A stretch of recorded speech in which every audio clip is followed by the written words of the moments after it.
Alguma vez já passou pela cabeça como seria se um espírito pudesse atravessar uma parede? Parece coisa de filme, eu sei. Mas e se por trás disso existisse uma explicação, uma lógica? É exatamente isso que a gente vai explorar hoje. Esse conceito fascinante de quando o espírito vence a matéria. Pois é, essa é a grande pergunta, não é? Uma questão que intriga a humanidade há muito, muito tempo. Acontece que a doutrina espírita propõe uma ideia interessante. Isso não seria um milagre, mas sim a aplicação de leis naturais que nós só estamos começando a entender. Para a gente conseguir entender como um espírito atravessa a matéria, o primeiro passo é deixar de lado a ideia de mágica. O espiritismo, na verdade, propõe uma estrutura bem lógica, quase como uma anatomia do milagre, para explicar aquilo que, à primeira vista, parece totalmente impossível.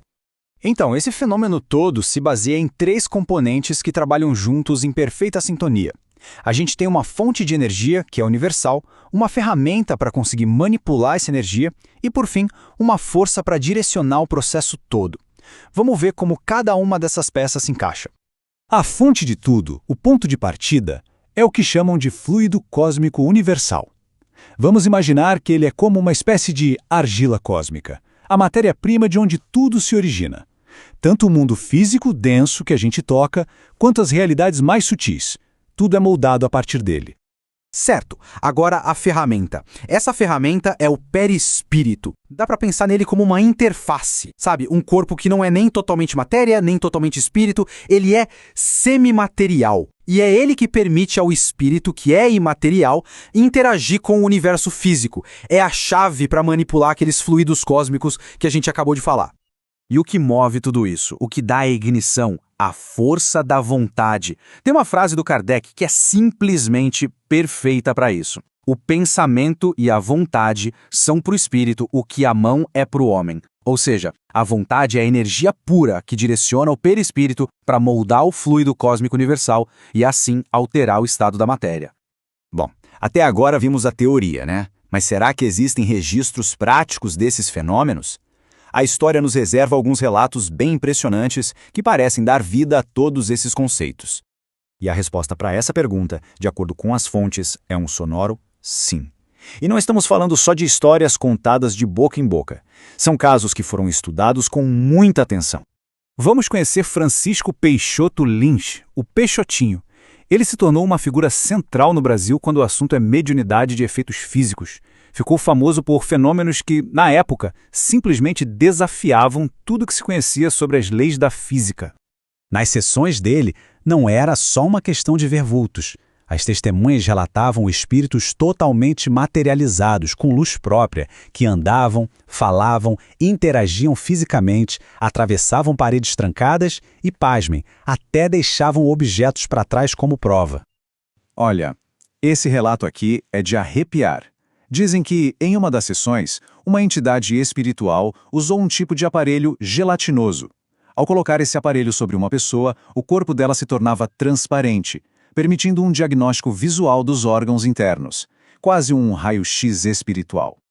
Um outro caso muito famoso é o de Carmine Mirabelli.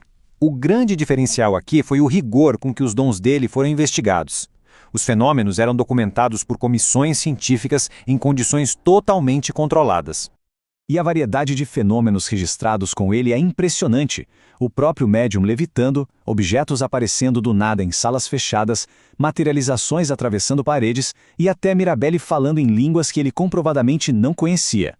E tudo isso sob o olhar atento de pesquisadores. Agora, vamos tentar fazer uma ponte com a ciência moderna. E aqui é muito importante deixar algo claro. A física quântica não está provando os fenômenos espíritas. Ok? Mas ela oferece umas analogias fascinantes que nos ajudam a talvez começar a entender esses conceitos. Por exemplo, essa ideia de atravessar paredes, ela encontra um eco, um paralelo no tunelamento quântico. A comunicação à distância instantânea. Lembra o emaranhamento quântico. E a própria noção de que a matéria é, na sua essência, vibração, ressoa muito com a famosa equação de Einstein, que mostra que matéria e energia são, na verdade, duas faces da mesma moeda.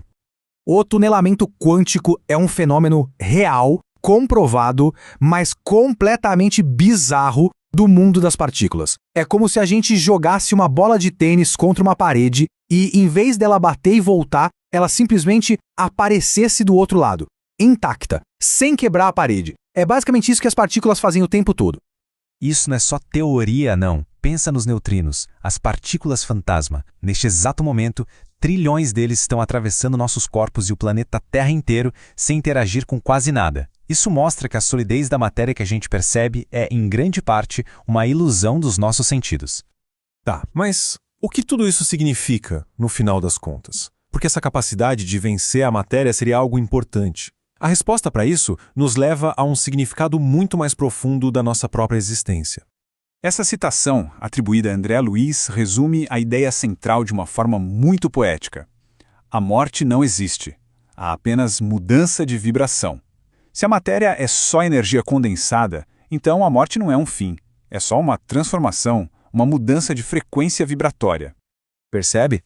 A capacidade de um espírito atravessar a matéria não seria uma exibição de poder, um truque de mágica. Seria um símbolo da supremacia da consciência sobre as limitações do mundo físico, a prova do progresso da alma em sua longa jornada evolutiva. A analogia da borboleta aqui é perfeita. Assim como a lagarta se liberta do casulo, o espírito, através da sua evolução, também aprende a transcender as limitações do corpo material e a se mover com mais liberdade. Então fica essa reflexão final. Se a matéria no fundo é apenas vibração, energia, quais barreiras são realmente reais?